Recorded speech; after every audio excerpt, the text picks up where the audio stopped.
यदि आपको जीवन दिए हैं तो आप सदा ईश्वर का धन्यवाद देते हुए क्या रहेंगी मेरी मां? संतुष्ट। करते हैं कान्हा तेरा हर पल शुक्रिया, खुशियाँ जो दी हैं उसका भी शुक्रिया। हम तेरा दिया खाएं, तेरा ही गुण गाएं,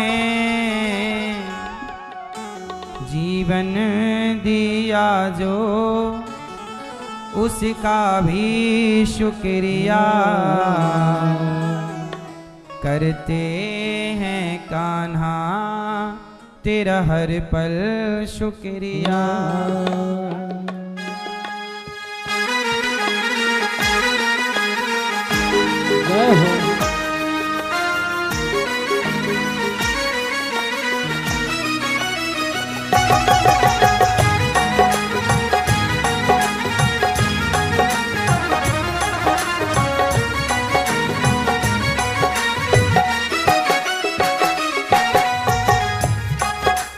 करते हैं कान्हा तेरा हर पल शुक्रिया, खुशियाँ जो दी हैं उसका भी शुक्रिया। करते हैं कान्हा तेरा हर पल शुक्रिया, खुशियाँ जो दी हैं उसका भी शुक्रिया। हम तेरा दिया खाएं, तेरा ही गुण गाएं, हम तेरा दिया खाएं, तेरा ही गुण गाएं, जीवन दिया जो उसका भी शुक्रिया।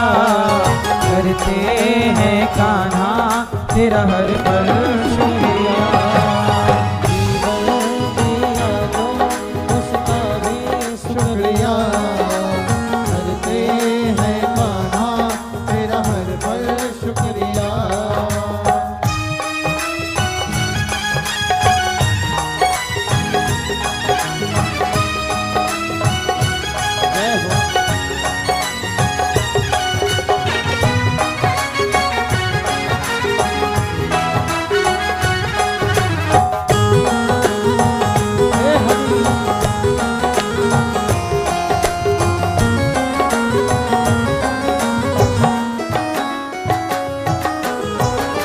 जब से है देखी तेरी ये सूरत, दिल में उतर गई बस तेरी मूरत।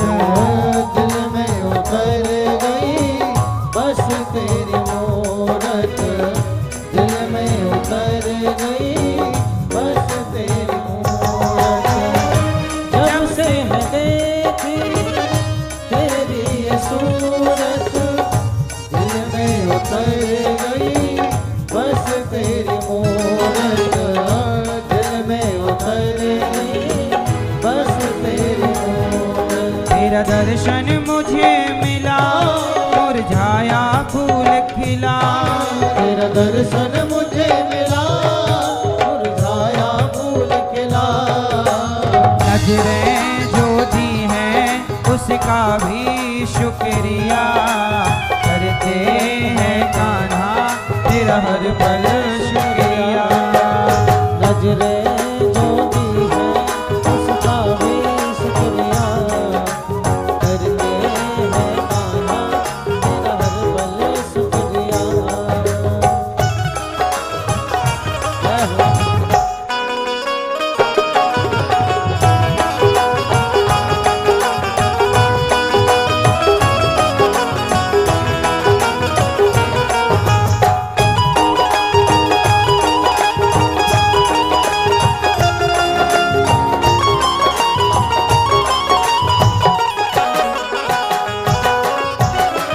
हर पल जुबां पे नाम हो तेरा, तेरा गुणगान करना काम हो मेरा।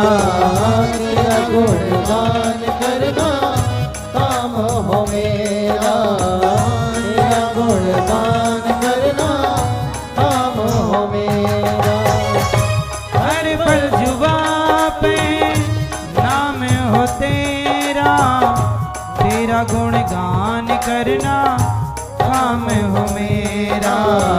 तेरा गुणगान करना काम हो मेरा, तेरा गुणगान करना काम हो मेरा। तेरा सुमिरन सदा करूं, तेरा ही ध्यान धरूं। तेरा सुमिरन सदा करूं, तेरा ही ध्यान धरूं। वाणी जो दी है उसका भी शुक्रिया करते हैं कान्हा। तेरा हर पल शुक्रिया, वाणी जो दी है उसका भी शुक्रिया करते हैं कान्हा। तेरा हर पल शुक्रिया, करते हैं कान्हा तेरा हर पल शुक्रिया। खुशियाँ जो दी है उसका भी शुक्रिया करते हैं कान्हा तेरा हर पल शुक्रिया। खुशियाँ जो दी है उसका भी शुक्रिया करते हैं कान्हा तेरा हर पल शुक्रिया। खुशियाँ जो दी है उसका भी शुक्रिया। हम तेरा दिया खाएं तेरा ही गुण गाएं। हम तेरा दिया खाए, तेरा ही गुण गाए। जीवन दिया जो उसका भी शुक्रिया करते हैं कान्हा। तेरा हर पल शुक्रिया करते हैं कान्हा तेरा हर पल शुक्रिया। खुशियाँ जो दी है उसका भी शुक्रिया करते हैं कान्हा तेरा हर पल शुक्रिया। खुशियाँ जो दी है उसका भी शुक्रिया। हम तेरा दिया खाएं तेरा ही गुण गाएं। जीवन दिया जो उसका भी शुक्रिया करते हैं कान्हा तेरा हर पल शुक्रिया। शुक्रिया शुक्रिया जो भी कुछ तुमने दिया। शुक्रिया शुक्रिया प्रभु जो भी कुछ तुमने दिया। जो भी दिया तेरे फूलों से भी प्यार, तेरे कांटों से भी प्यार। हे प्रभु जैसे रखे राम जी रहना चाहिए। ये दास अनिरुद्ध, हमने सारी जिंदगी कभी अपनी इच्छा नहीं चलाई कि प्रभु हमें ऐसे रहना है। हमने तो केवल अपना समर्पण किया है प्रभु में कि प्रभु आप जानो कि हमें कैसे रखना है। जैसे रखे राम जी रहना चाहिए और सीताराम सीताराम कहना चाहिए। चाहे तो रख ले चाहे डुबा दे, फूलों में रख चाहे कांट चुभा दे। गाड़ी है तेरे हवाले तू जाने तेरा काम जाने।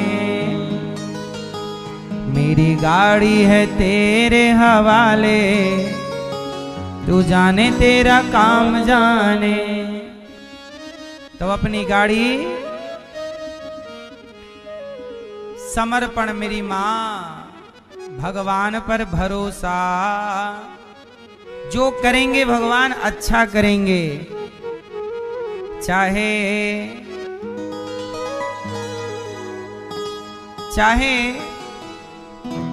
जैसे भगवान रखना चाहें, मर्जी आपकी।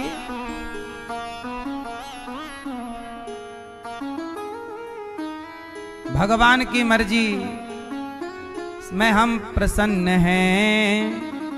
हमको दोनों हैं पसंद तेरी, धूप और छाँव। हमको दोनों हैं पसंद तेरी, धूप और छाँव। मालिक किसी भी दिशा में ले चल जिंदगी की नाव। मैया चाहे हमें लगा दे पार, या डूबा दे तू मझधार। चाहे हमें लगा दे पार, या डूबा दे तू मझधार। हम तो अपनी नाव प्रभु आपको सौंप चुके हैं, चाहे पार लगाओ और चाहे तो हाँ। चाहे सुख दे या दुख, चाहे खुशी दे या गम। हम ये नहीं कहेंगे कि भगवान हमें सुख दो ना। मालिक प्रभु, हे श्याम सुंदर, हे प्रभु, हे श्रीमन नारायण, हम तो आपके हैं। जो आपकी मर्जी हो वो हमें देना। हम नहीं कहेंगे कि हमें ये चाहिए ना। चाहे सुख दे या दुख, चाहे खुशी दे या गम। मालिक जैसे भी रखेंगे वैसे रह लेंगे हम। चाहे खुशी भरा संसार, यादें आंसुओं की धार। चाहे खुशी भरा संसार, यादें आंसुओं की धार। चाहे खुशी भरा संसार दे दो, चाहे आंसुओं की धार दे दो। हम ये नहीं कहेंगे कि आपने हमें रुलाया क्यों, आपने हमें दुख क्यों दिया। आपकी जो मर्जी। माँ छोटा बच्चा माँ की गोद में है, छोटा सा बच्चा माँ की गोद में। माँ चाहे प्यार करे, माँ चाहे थप्पड़ मारे, बच्चा ये नहीं कहेगा कि मेरे साथ ऐसा व्यवहार क्यों।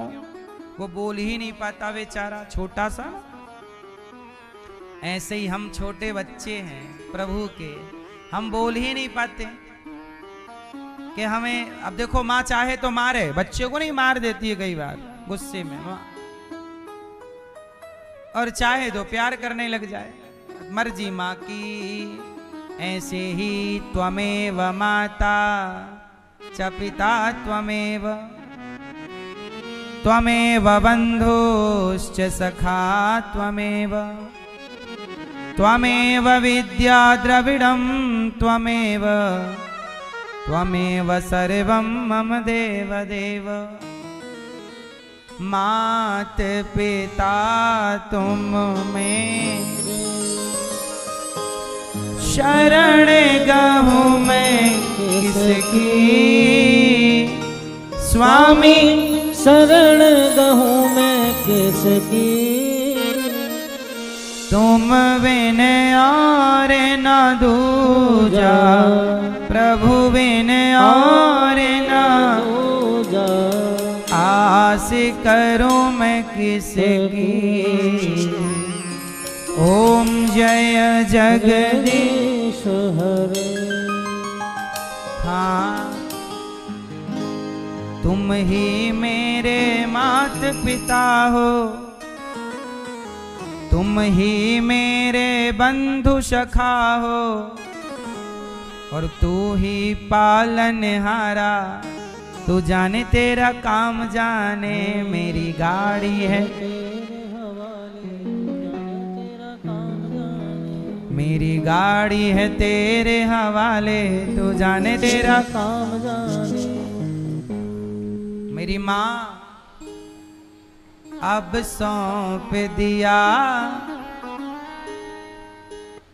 जितना आनंद समर्पण में है ना और कहीं नहीं। इसलिए कहता हूं इतना टेंशन परेशान ना हुआ करो, सौंपना सीखो। जैसे आपके पास 5 लाख रुपए हैं और आपके घर पर हैं, आपके बैग में हैं, तो आपको बड़ी चिंता लगी रहेगी। 5,000 5 लाख हैं, चोर ना ले जाए, कोई बैग ना छीन जाए। लेकिन वही पैसा आप बैंक में जाके जमा कर दो अपने खाते पर 5 लाख, तो रहेंगे आपके ही, लेकिन आपकी चिंता, बोलो, आपकी चिंता समाप्त। अब जिम्मेदारी बैंक की है। ऐसे ही आपने अपने पैसे 5 लाख बैंक को सौंपे तो निश्चिंत हो गए। आप अपना पूरा जीवन भगवान को क्यों नहीं सौंप देते? निश्चिंत हो जाओगे। ईश्वर की बैंक में अपने को जमा कर दो। ये दास ने तो अपने को जमा कर दिया है प्रभु की बैंक में। आप कब करोगे? आप लोग टेंशन में परेशान इसलिए रहते हो, आपने अभी जमा नहीं किया अपने आप को। क्यों? मैया भगवान की बैंक में अपने को जमा कर दो। हाँ, हम हाथ उठाकर कहते हैं हम हो गए कृष्ण मुरारी के। हम हाथ उठाकर कहते हैं हम हो गए कृष्ण मुरारी के। हम हाथ उठाकर कहते हैं हम हो गए राधा रानी के। हम हाथ उठाकर कहते हैं हम हो गए राधा रानी। हो जाओ मैया। आप कब होगी भगवान की?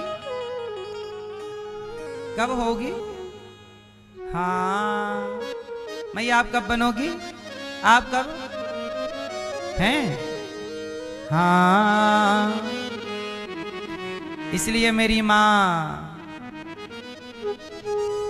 देवताओं को भगवान ने कथा सुखदेव जी ने नहीं सुनाई।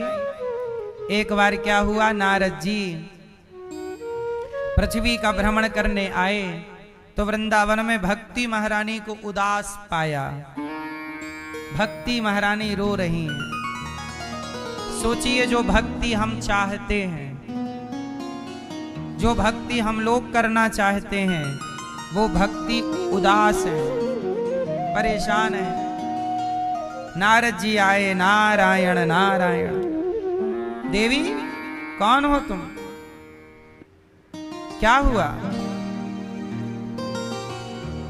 तब कहा भक्ति ने, अहम भक्ति ऋतिख्याता इमऊ में तनयऊ मतम। भक्ति महारानी बोली कि महाराज मेरा नाम भक्ति है। नारद जी बोले राम राम। भक्ति महारानी, आप तो भक्ति हो, आपसे ही सबको प्रभु मिलते हैं, आप सबको सुख देती हो। आज आप उदास क्यों बैठी हो और रो रही हो? क्या हुआ? भक्ति बोली महाराज मेरे 2 बेटे हैं, ये ज्ञान और वैराग्य, दोनों परेशान हैं। जब से कलयुग आया है, कलयुग में भक्ति तो फिर भी ठीक है, पर ज्ञान वैराग्य की हालत बड़ी खराब है। कलयुग में भक्ति है थोड़ी सी, पर क्या नहीं है? ज्ञान नहीं। आप लोगों के अंदर भक्ति तो है, पर कमी किस चीज की है? ज्ञान की। कौन सा ज्ञान? आजकल लोगों के अंदर ज्ञान की कमी है। कौन सा ज्ञान? मैं किस ज्ञान की बात करता हूं? ज्ञान एक सांसारिक ज्ञान होता है, खाने का ज्ञान सबको है, सोने का ज्ञान सबको है, बच्चे पैदा करने का ज्ञान सबको है, ये सांसारिक ज्ञान सबको है। पर जो ज्ञान वास्तविक, जो आपका कल्याण कर दे, वो ज्ञान थोड़ा सा आपको कम है। कौन सा ज्ञान चाहिए? जिस ज्ञान से हमारा चित्त भगवान में लग जाए, हमारा मन भगवान में लग जाए, वो ज्ञान। ज्ञानी कौन, अज्ञानी कौन? मैंने पिछली बार भी ये बात समझाई थी, पता है आपको? ज्ञानी कौन, अज्ञानी कौन? कौन है ज्ञानी, कौन है अज्ञानी, बताओ जरा। कौन है ज्ञानी? मैया हो गई पंचायत मेरी मां। ज्ञानी कौन? मैया बताओ, ज्ञानी कौन? भैया बताओ, चलो सोफे वाले भैया बताएंगे। भैया बताओ, ज्ञानी कौन? कौन ज्ञानी? आप बताओ भैया, बताओ ज्ञानी कौन? ज्ञानी और अज्ञानी भैया बताएंगे, आप बताओ ज्ञानी कौन, अज्ञानी कौन है? तो ज्ञान तो आपने भी अर्जित किया है, ये तो सामान्य ज्ञान है। ये तो देखो, खाने का ज्ञान सबको है, कमाने का ज्ञान है, बच्चे पैदा करने का ज्ञान, ये तो कुत्ते बिल्लियों को भी है, कैसे खाया जाता है, कैसे सोया जाता है। चिड़िया को भी सोने का, खाने का और बच्चे पैदा करने का चिड़िया को भी ज्ञान है। ये ज्ञान सबको ही है। पर मैं ये दास अनिरुद्ध जिस ज्ञान की बात कर रहा है, मैं कुछ और आपसे चाहता हूं कि आपको ये ज्ञान तो है, पर इस ज्ञान से आपको थोड़ी कल्याण होना है। मैया बताएंगी चश्मा वाली। ज्ञानी कौन? चक्कर आ रहे हैं आपको? चिंता ना करो, हम आपको निकालेंगे चक्कर से। ये 84 के चक्कर से निकलने के लिए तो आप वृंदावन आई हो। हाँ, चक्कर में तो पड़ी ही हो आप, जगत के चक्कर में पड़ी हो। अब यहां आई हो तो वो चक्कर आ नहीं रहा है, वो चक्कर जा रहा है निकल निकल के, जिस चक्कर में आप पड़ी थी। संसार के चक्कर में आदमी पड़ा रहता है। अब भगवान के चक्कर में पड़ो तो कल्याण हो जाएगा। सुनो, ज्ञान क्या है, सुनो। अज्ञानी कौन, ज्ञानी कौन? पहले बताता हूं अज्ञानी कौन। जो ये मान बैठे कि जगत मेरा है, वो अज्ञानी है। और जो ये मान ले कि जगत मेरा नहीं, जगन्नाथ मेरे हैं, वो ज्ञानी है। इतनी सी परिभाषा। जिसने ये मान लिया कि भगवान मेरे हैं, वो ज्ञानी है। वो क्या मानता है कि मेरा कौन? भगवान मेरे हैं, वो कौन है? ज्ञानी। और अज्ञानी कौन? जो कहे कि ये संसार मेरा, ये ज्ञानी। ज्ञान कौन? आपने सब कुछ सीख लिया। एक नाव में 3 लोग बैठे, एक बैठा इंजीनियर, एक बैठा डॉक्टर, एक बैठा जज। तीनों चले नाव में। नदी गंगा नदी थी, गंगा मैया। केवट ने नाव चलाई। इंजीनियर बोला, कहो केवट भाई, कितना बड़ा घर है आपका?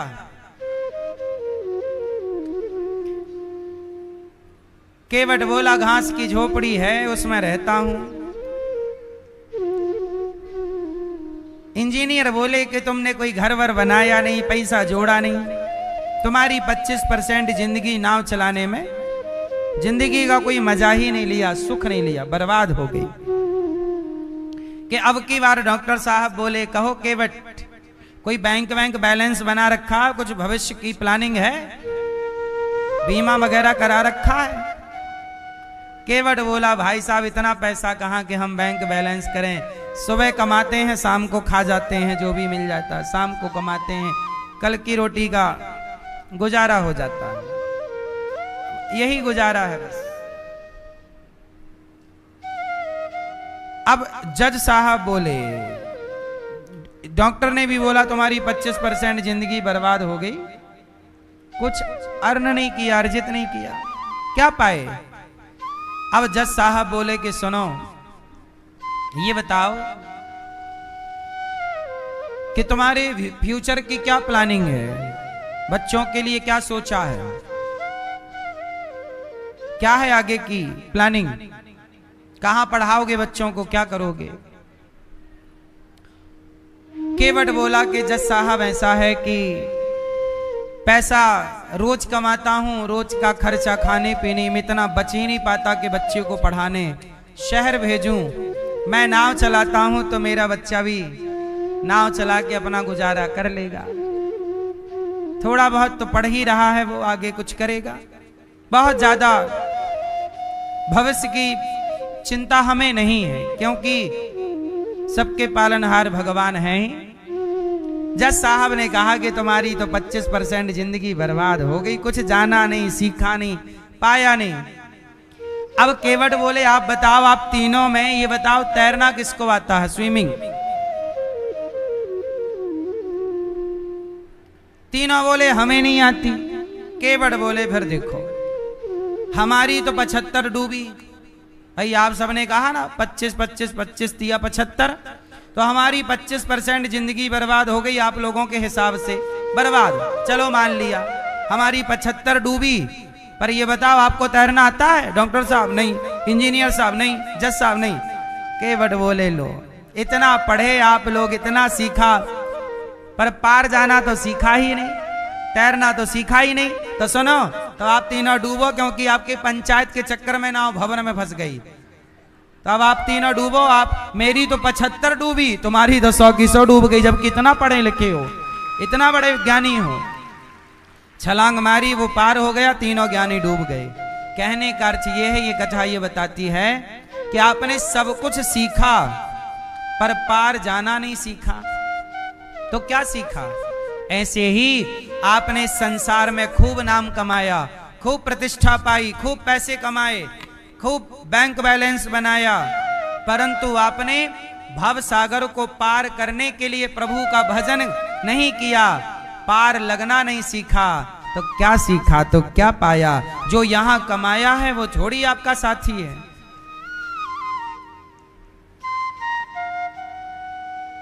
तेरा कमाया तेरा साथी नहीं है।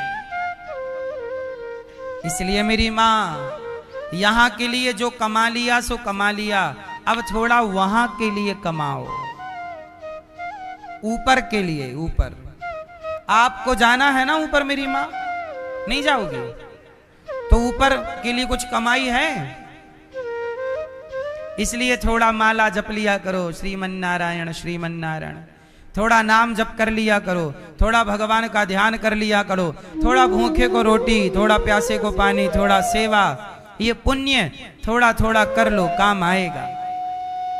बाकी तो सब यहां का यहीं बट जाएगा, आपका बंटवारा हो जाएगा,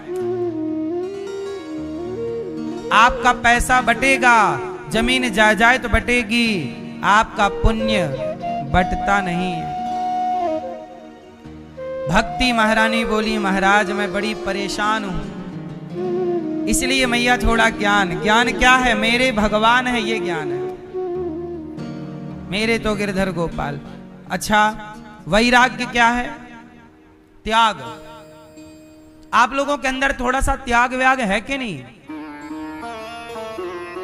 आप लोग ना कई बार संसार से इतने जुड़ जाते हैं कि आप लोग ना रोते हैं चीजों के लिए। जैसे एक मैया आई कथा में, 3 घंटे मैया कथा सुनी, कथा सुनने के बाद मैया ऊपर हमें मिली तो रो रही थी। हमें लगा मैया को कथा बहुत अच्छी लगी और भगवान की याद में रो रही, तो हमने कहा मैया मत रो, भगवान जरूर मिलेंगे तुम्हें। बोले महाराज भगवान तो मिलेंगे, पर ये बताओ चप्पल कब मिलेगी हमारी?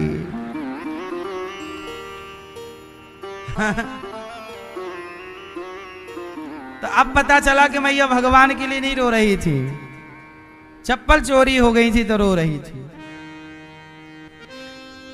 अब देखो क्या है मैया, आप लोग देखो, चप्पल जूता अच्छी बात है संभालो, सोना चांदी अच्छी बात है संभालो, पर मेरा कहने का तात्पर्य ये है कि संसार से इतना लगाव ना रखो कि वस्तु के जाने के बाद आप परेशान हो जाएं। त्याग किसे कहते हैं? त्याग।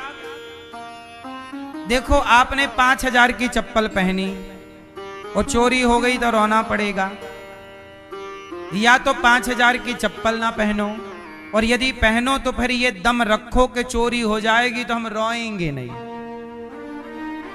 क्यों? या तो चैन मत पहनो, वो चैन पहनो तो चोरी हो जाएगी तो फिर रोना मत। इतना बड़ा दिल रखना, बड़ी चैन थी तो दिल भी बड़ा। क्यों?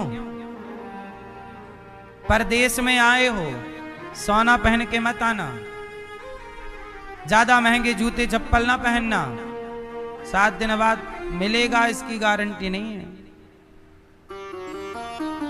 जीवन में ऐसे जीना चाहिए कि है तो है, नहीं है तो जा, कोई दिक्कत नहीं, तेरे बिना हमारा कोई बिगड़ना नहीं है। जीवन ना मैया किसी के भरोसे ना होना चाहिए। जीवन केवल भगवान के भरोसे हो, चप्पल के भरोसे ना हो, सोना चांदी के भरोसे ना हो, वस्तु के भरोसे, तुम्हारे भरोसे ना हो।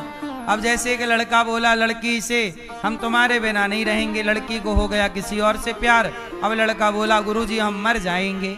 अरे भाई इतना ज्यादा अटैचमेंट अच्छा नहीं है। त्याग, संसार में रहो पर त्याग भी एक जीवन का पहलू है। आज ना सही कल आपको त्याग काम आएगा। त्याग क्या किसे कहते हैं? त्याग किसे कहते हैं?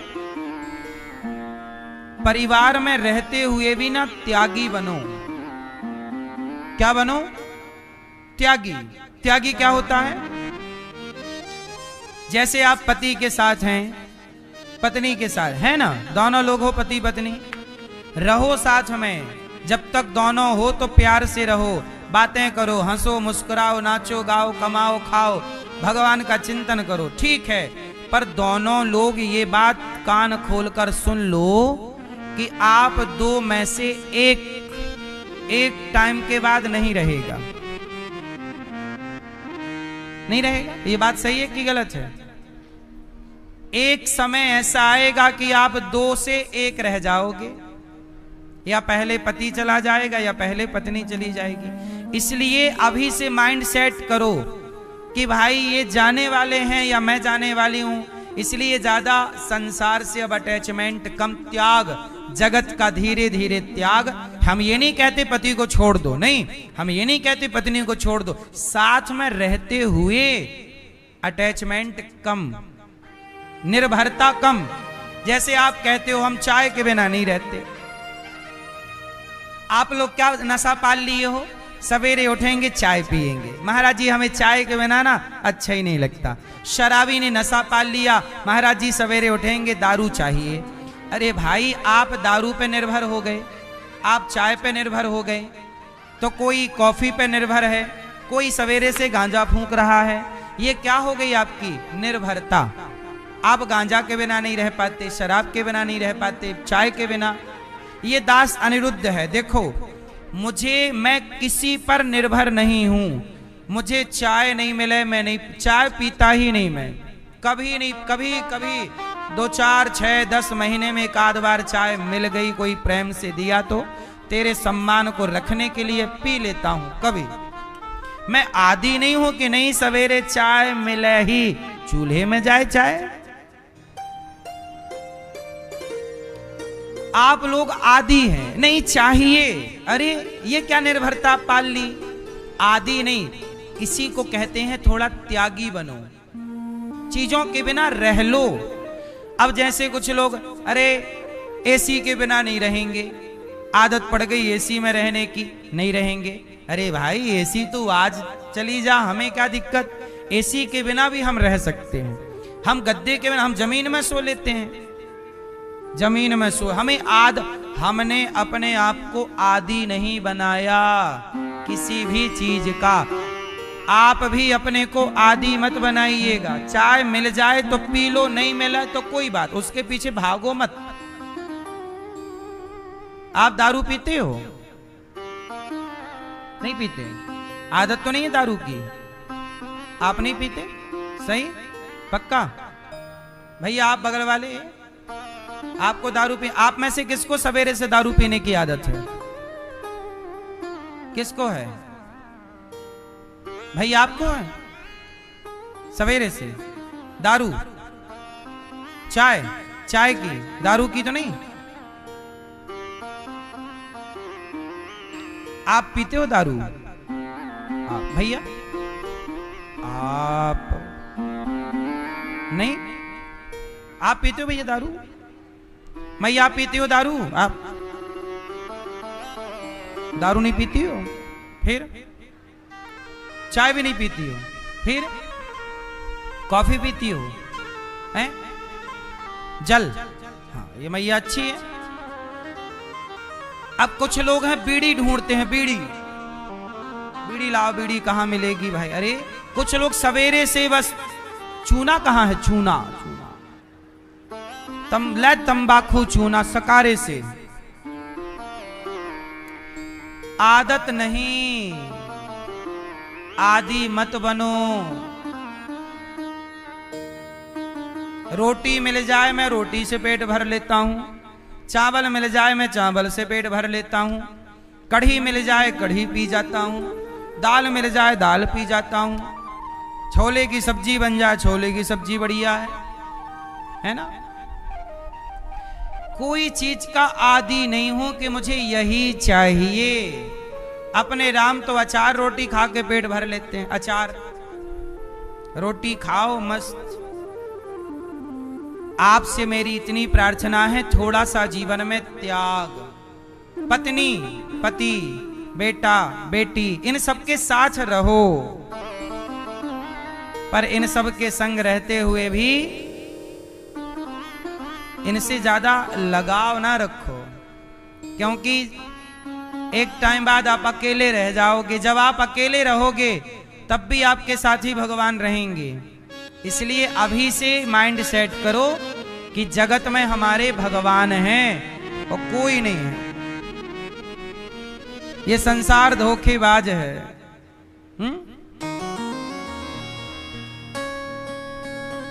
सब संसार में क्या है?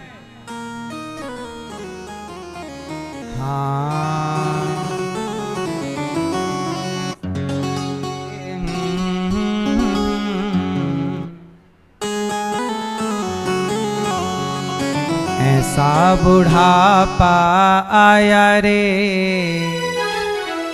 धोखा दे गई जवानी। ऐसा बुढ़ापा आया रे, धोखा दे गई जवानी। दे गई जवानी धोखा दे गई जवानी। जवानी भी धोखेबाज है। बोलो हाँ। फिर और आप सब पे भरोसा कर रहे हैं। अरे भरोसा जवानी पे नहीं, शरीर बदल रहा है। दे गई जवानी धोखा दे गई जवानी। ऐसा बुढ़ापा आया रे, हाजी ऐसा बुढ़ापा आया रे, धोखा दे गई जवानी। ऐसा बुढ़ापा आया रे, धोखा दे गई जवानी। ऐसा बुढ़ापा आया रे, धोखा दे गई जवानी। ऐसा बुढ़ापा आया रे, धोखा दे गई जवानी। दे गई जवानी धोखा दे गई जवानी। दे गई जवानी धोखा दे गई जवानी। दे गई जवानी धोखा दे गई जवानी। दे गई जवानी धोखा दे गई जवानी। ऐसा बुढ़ापा ऐसा बुढ़ापा आया रे है। धोखा दे गई जवानी, ऐसा बुढ़ापा आया रे है। धोखा दे गई जवानी। जय हो।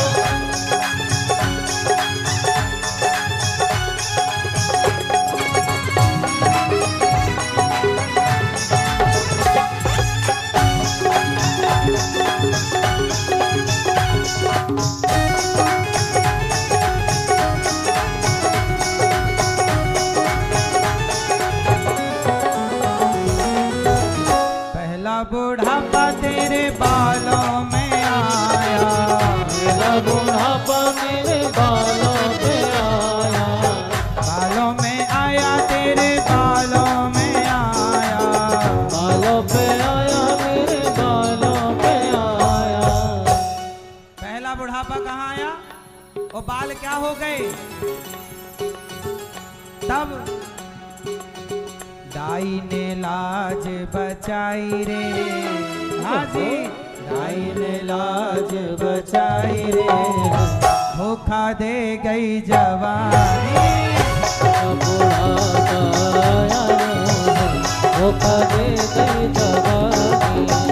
ऐसा बुढ़ापा आया रे, धोखा दे गई जवानी। ऐसा बुढ़ापा आया रे, धोखा दे गई जवानी।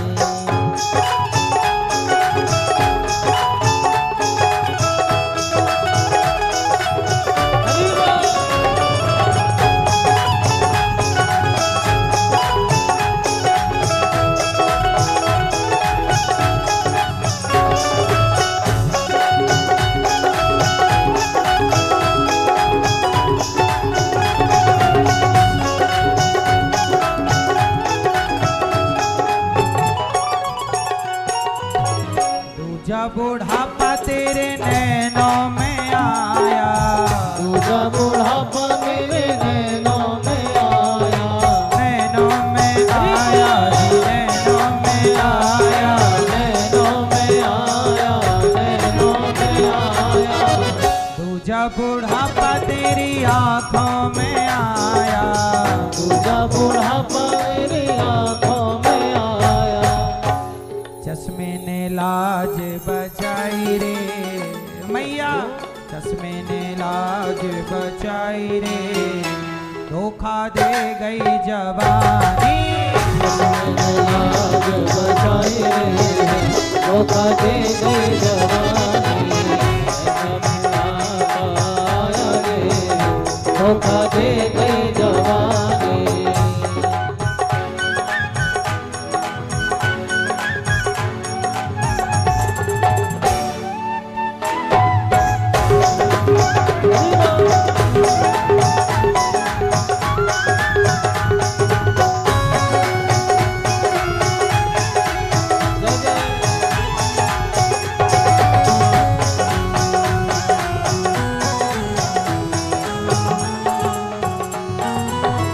तीजा बुढ़ापा तेरे दांतों में आया, तीजा बुढ़ापा मेरे दांतों में आया। दांतों में आया, दांतों में आया, दांतों पे आया, दांतों पे आया। तीजा बुढ़ापा तेरे दांतों में आया, तीजा बुढ़ापा मेरे दांतों पे आया। बुढ़ापे में दांत काम नहीं करते, फिर हर चीज को मींज कर घोल कर तब क्या खाता है आदमी ज्यादा? रबड़ी ने लाज बचाई रे, घोल के रोटी खाई रे, धोखा दे गई जवानी। धोखा दे गई जवानी। दे गई जवानी, धोखा दे गई जवानी, दे गई जवानी, धोखा दे गई जवानी। दे गई जवानी, धोखा दे गई जवानी, दे गई जवानी, धोखा दे गई जवानी। ऐसा बुढ़ापा आया रे, हाँ जी, ऐसा बुढ़ापा आया रे,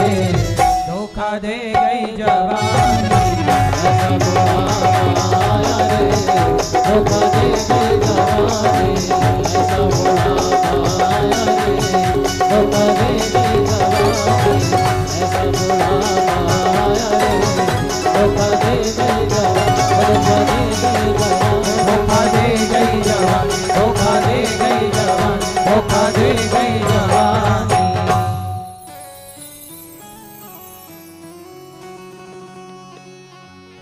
पहला बुढ़ापा तेरे बालों में आया, और बालों में आया तो बाल हो गए सफेद। फिर मैया ने कहा सुनते हो जी, गए हो बाजार जरा ले आना लाल वाली डाई। डाई ने लाज बजाई रे धोखा दे गई जवानी। जवानी भी बड़ी धोखेबाज है, क्यों? चढ़ता सूरज धीरे धीरे ढलता है, ढल जाएगा। मैया भक्ति आपके अंदर हो, ये ज्ञान हो कि मेरे भगवान है, और ये थोड़ा सा त्याग, संसार में रहो पर चिपक करके नहीं संसार से कि हम इसके बिना नहीं रह पाएंगे। रहना तो पड़ता है, आप भले कितना भी कहो हम तुम्हारे बिना नहीं रह पाएंगे, इसके बिना नहीं रह पाएंगे, कहते कोई कितना भी कहे, पर रह लेते हैं कि नहीं? जब तक आदमी जिंदा होता है क्या बोलता है? तुम्हारे बिना नहीं रह पाएंगे। और मर जाने के बाद देखो बढ़िया रबड़ी खा रहा है, मरने के बाद कोई फर्क ही नहीं, ऐसे लगे नहीं ना कि कुछ हुआ है। तो आदमी झूठ बहुत बोलता है। आपसे भी कोई कहे कि हम तुम्हारे बिना रह ना पाएंगे, एक नंबर का झूठा है या झूठी है। सबके बिना सब लोग रह लेते हैं, ये बात सही है कि गलत है? मैया सबके बिना सब लोग रह लेते हैं कि नहीं? बोलो हाँ कि ना। इसलिए झूठी बातों पर ज्यादा भरोसा ना किया करो। नारद जी ने भक्ति ज्ञान वैराग्य को कहा मैं तुम्हारे दुख का कोई निराकरण ढूंढता हूं। तब नारद जी को सनकादियों ने कहा कि आप भागवत सुनवाओ। तब नारद जी ने भागवत सुनवाई, किसको? भक्ति को, ज्ञान और वैराग्य को। हरिद्वार में जब भागवत सुनी तो इन तीनों का सारा दुख दूर हो गया, भक्ति महारानी प्रकट हो गई। कहां बैठूं मैं? कहा जाओ भक्तों के हृदय में जाके बैठ जाओ। तो भक्ति का वास सदा भक्तों के हृदय में होता, बैठ गई। अब यहां नारद जी ने एक प्रश्न किया सनकादियों से कि महाराज, पापी से पापी व्यक्ति भागवत सुनता है तर जाता है, क्या बहुत बड़ा पापी जिसने बहुत पाप किया हो, क्या भागवत उसे तारेगी? तब कहा कि हाँ। अच्छा, आपको पता है भागवत सुनने से कैसे कैसे पापी तर सकते हैं? मैया कैसे पापी तरते हैं? गुलाबी मैया बताओ, लाल मैया नहीं बताओगी? पीली मैया, लाल मैया, मैया आप बताओ कैसा पापी भागवत से तर जाएगा? ये मानवः पापकृतस्तु सर्वदा सदा दुराचारणता विमार्गगाः क्रोधाग्निदग्धः कुटिलाश्च कामिनः सप्ताह यज्ञेन कलौ पुनन्ति ते। जो अति क्रोधी है, अति कामी है, जो व्यक्ति अति पापी है, जिसने गौ हत्या की, ब्राह्मण हत्या की, ऐसा पापी भी यदि भागवत सुनता है तो भागवत जी उसे उस पाप से मुक्त कर देती हैं। आप लोगों से भी पाप हो ही जाते हैं जाने अनजाने में। कई लोग गाय को मारते हैं, गाय मर जाती है, गौ हत्या हो गई। कई लोग बिल्ली मार देते हैं, कहते हैं जितना गौ हत्या करने का पाप है, बिल्ली को भी मारने का लगभग उतना ही पाप है। हम सनातनी लोग देखिए कितने श्रेष्ठ विचारों वाले रहे हैं। हम लोगों ने हत्या को महापाप कहा है। हम लोगों ने हत्या को क्या बोला है? और वो हत्या चाहे गाय की हो या बिल्ली की या कुत्ते की हो, कुत्ते की भी हत्या नहीं करनी चाहिए। और आप में से कुछ लोग तो ऐसे हैं, कुछ लोग जो मछली की हत्या करते हैं, मार डालते हैं खाने के लिए, पक्षी की हत्या, मुर्गी की हत्या करते हैं, मार डालते हैं खाने के लिए, बकरे की हत्या करते हैं, मार डालते हैं खाने के लिए। भाई आप इंसान हो, आप मनुष्य हो। मांस कुत्ते खाते हैं, मांस कौन खाता है? कुत्ता। आप समझदार हो, इंसान हो, किसी का खून बहाना आपके लिए हितकर नहीं है। इसलिए हत्या को सनातन में पाप कहा गया है। हत्या को क्या कहा गया है? पाप। किसी की भी हत्या हो, सनातन में चींटी को मारने की भी इजाजत आपको नहीं है। एक राजा थे, वो शिकार करने गए, एक हिरन नजर आया सुंदर सा। राजा ने पीछा किया हिरन का, हिरन बेचारा भागा यहां से वहां। राजा ने बाण चलाया और हिरन के पेट में जाके लगा और हिरन तड़पने लग गया।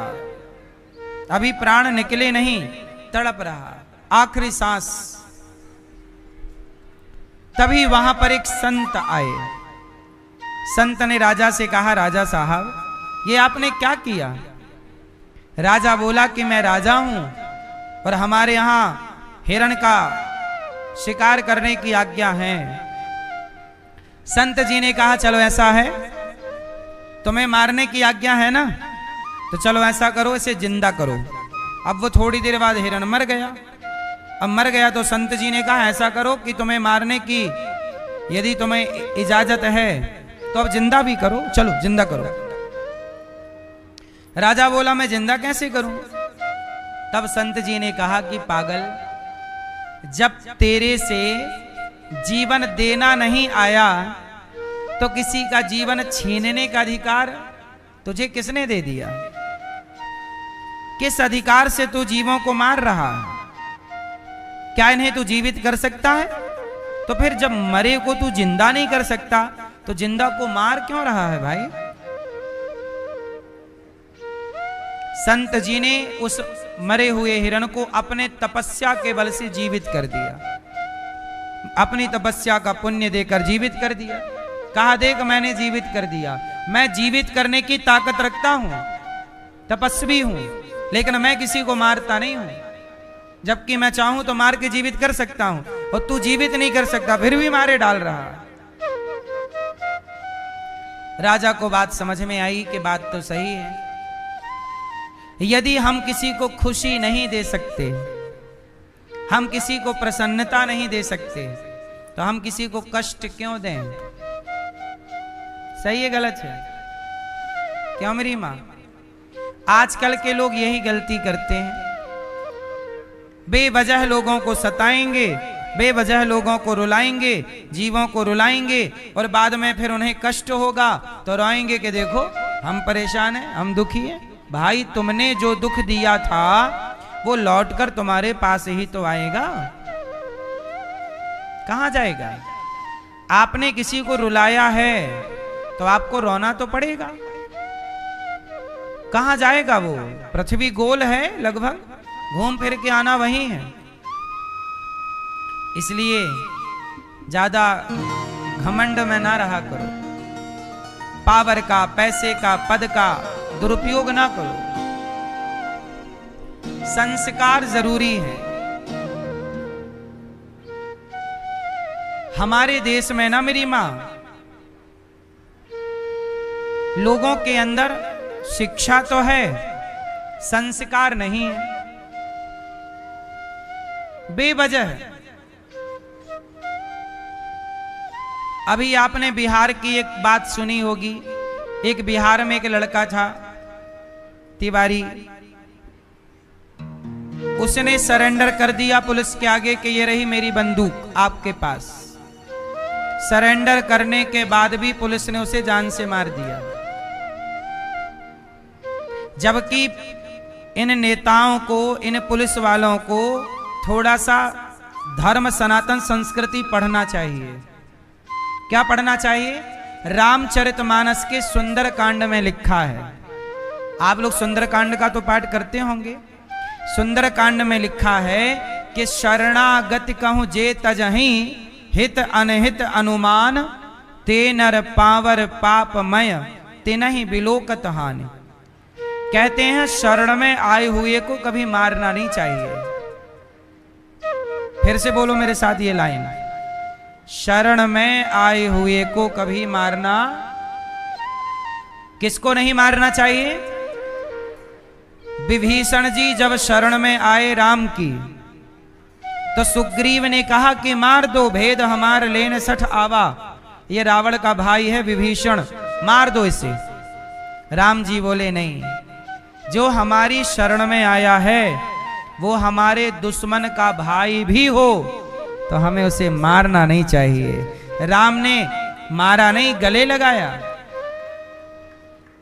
इसलिए कहता हूं नेता बनने से पहले, पुलिस बनने से पहले, कोई भी सरकारी अफसर बनने से पहले थोड़ा सा सनातन धर्म को स्टडी करना चाहिए। कुछ चीजें आपको स्कूल कॉलेज में नहीं पढ़ाई जाती। शिक्षा तो है, संस्कार यही तो है, राम का आदर्श है ये। शरण में, अच्छा ये बताओ, शरण में आए हुए को मारना चाहिए?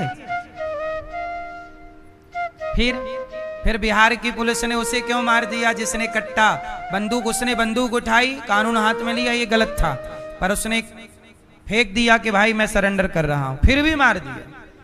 ये पाप है। ये क्या है? पाप है। पाप नहीं करना चाहिए सरकारों को।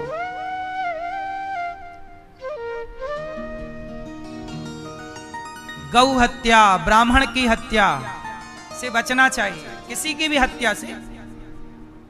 अब वो ब्राह्मण था, तिवारी था, उसे मार दिया। क्यों मार दिया? बेचारा हर साल उसका गांव बाढ़ में डूब जाता था, तो वो अपने गांव के रक्षा के लिए नेताओं से, अफसरों से मिन्नतें करता कि भाई हमारी सुनो। कोई ना सुनता तो उसने बंदूक उठा ली। भाई सिस्टम भी तो हमारा लापरवाह है भारत का। मैं बार बार कहता हूं कि बिहार में सबसे ज्यादा बाढ़ आती है, हर साल हजारों करोड़ का नुकसान होता है। हर साल सरकार 1000 करोड़ निकालती है बांटने के लिए बाढ़ प्रभावित लोगों को। मैंने सरकार से कहा, जब मैं बिहार कथा करने गया तो वहां के नेताओं से कहा, पर नेता तो बहरे होते हैं, उन्हें तो सुनाई पड़ता नहीं है। मैंने नेताओं से कहा कि भाई जहां ज्यादा बाढ़ आती है वहां एक काम कर लो, बाढ़ आनी बंद हो जाएगी। मैं एक उपाय देता हूं कि बाढ़ ही नहीं आएगी। क्या उपाय है? जिस नदी पे ज्यादा बाढ़ आती है उस नदी को उसके सहायक छोटी छोटी नदियों से जोड़ देना चाहिए। जैसे एक बड़ी नदी है और 2-4 किलोमीटर दूर एक छोटी नदी है, तो बड़ी नदी को छोटी नदी से कनेक्ट कर दो, उस छोटी नदी को और एक छोटी नदी से कनेक्ट कर दो। ऐसे 4-6 नदियों से एक नदी को कनेक्ट कर दो, तो जो बाढ़ का अधिक पानी आएगा वो दूसरी नदियों में डिवाइड हो जाएगा। ऐसा होता है, एक नदी में ज़्यादा पानी होता है, दूसरी नदी में पानी ही नहीं है। इस बहाने पानी सब तक पहुंचेगा और बाढ़ का पानी जो घर में घुसता है वो नदियों के द्वारा अपने डिवाइड होके चला जाएगा। तो नदियों को नदियों से जोड़ने की ये मुहिम इस देश में होनी चाहिए। तब क्या होगा? पानी बचेगा, जल का स्तर ऊपर आएगा। अब सरकारें काम तो करती नहीं है। उस लड़के ने काम करवाने के लिए अफसरों से कहा, कुछ नहीं किया, तो उसने बंदूक उठा ली। और बंदूक उठाई, किसी की हत्या करने नहीं उठाई, उसने किसी का मर्डर नहीं किया, लेकिन पुलिस ने उसको मार डाला। भाई जब नहीं सुनोगे तो सामान्य व्यक्ति, आप में से, हम में से जब कोई सुनेगा ही नहीं तो किसी को तो फिर खड़ा होना पड़ेगा। फिर ये रवैया सरकार का अच्छा नहीं है। हत्या आप जनता की कर रहे हैं, ये राजा के लिए पाप है। ऐसे में जनता तुम्हें पापी राजा कहेगी।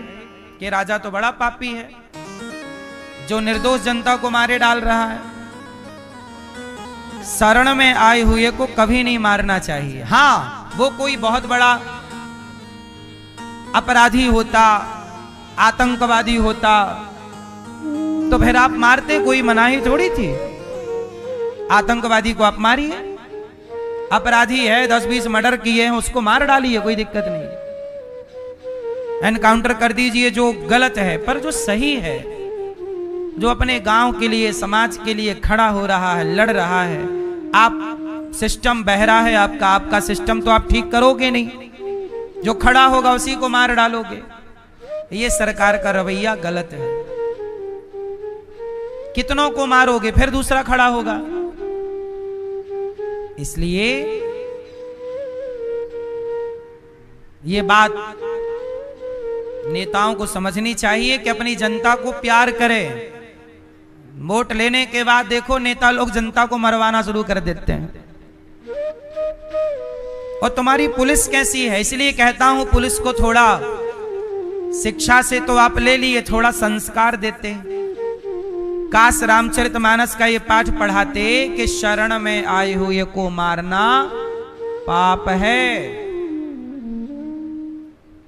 किसको मारना पाप है? शरणागति कहूं जे तजहीं। पढ़ लो रामचरितमानस, स्पष्ट है। इसलिए कहता हूं मैया, बच्चों को से आप भी अपने बेटे को बड़ा, आपका बेटा पढ़ लिख के बड़े पद पर जाएगा ही। स्कूल कॉलेज के भरोसे मत बैठो, वहां शिक्षा है, संस्कार नहीं है। थोड़ा संस्कार जरूरी है।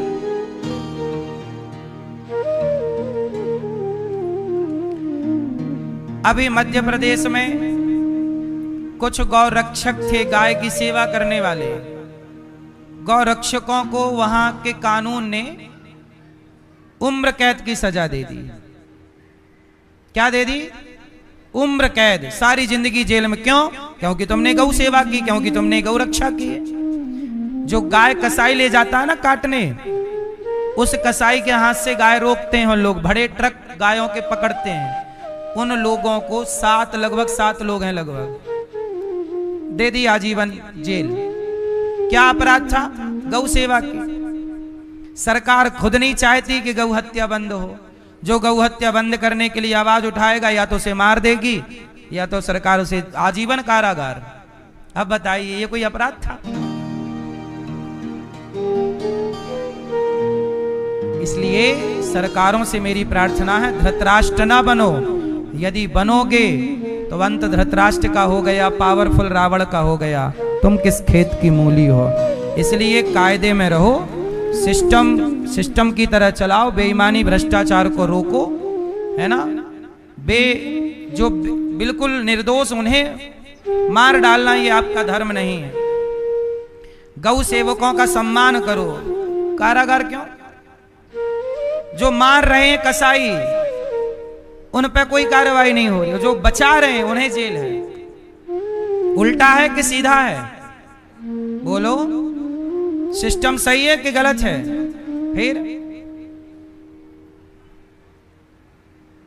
इसलिए बहुत बड़ी गलती चूक हो रही है सरकारों से। सरकारों को ध्यान देना चाहिए। भारत में भ्रष्टाचार बढ़ रहा है, निर्दोष लोग परेशान हो रहे हैं, गाय की हत्या हो रही है। आप रोकिए इन सब गलत कामों को। जो गौ हत्यारे हैं वो मौत से घूम रहे हैं। प्रिय भक्तों, भगवान नारद जी महाराज कहते हैं कि देखो, भक्ति, ज्ञान, वैराग्य जीवन में तीनों का हृदय में होना आवश्यक है। भक्ति भी हो, ज्ञान भी हो और वैराग्य भी हो।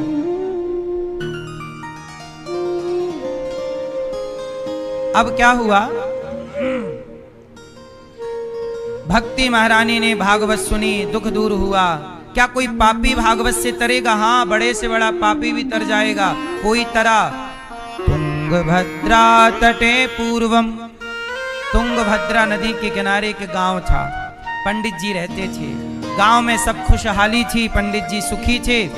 उनकी पत्नी के कोई पुत्र नहीं था, आत्मदेव जी के कोई बेटा नहीं था, बड़े परेशान रहते थे। बहुत पूजा पाठ यज्ञ जप तप किया पर पुत्र नहीं हुआ।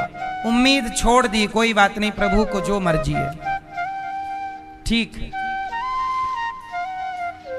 अब क्या हुआ? हुआ ये कि एक संत जी मिल गए आत्मदेव जी को।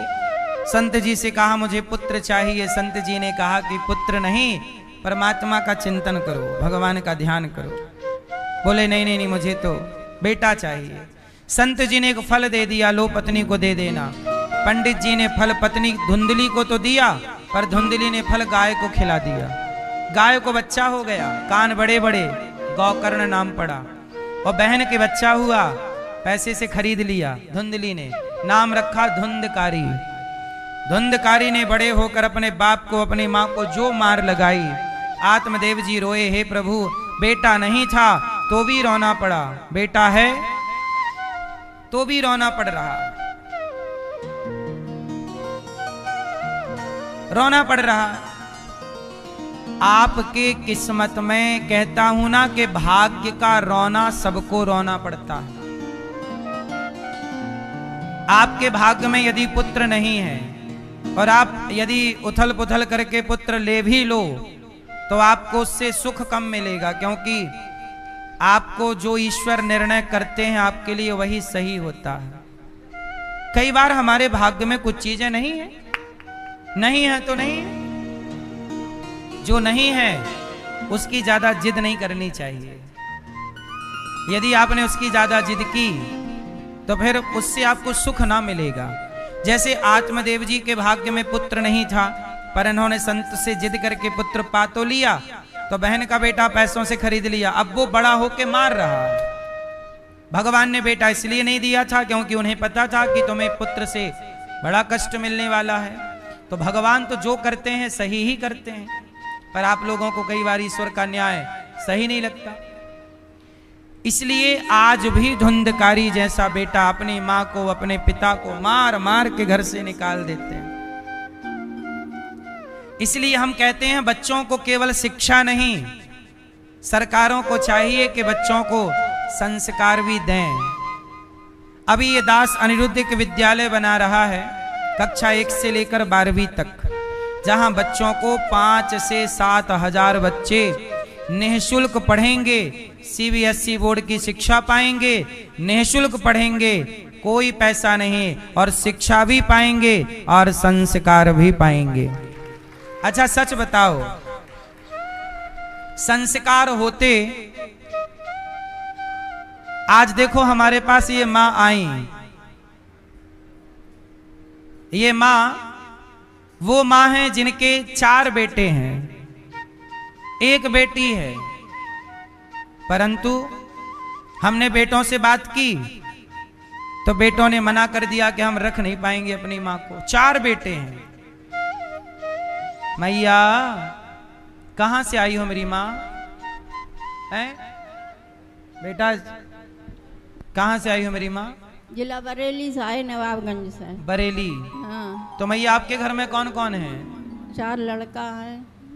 तो 4 लड़के हैं, तो 4 लड़कों के होते हुए आप यहाँ क्यों आ गई? वे कोई हमारे पास ना रहता है। आपके पास नहीं रहते? ना ना।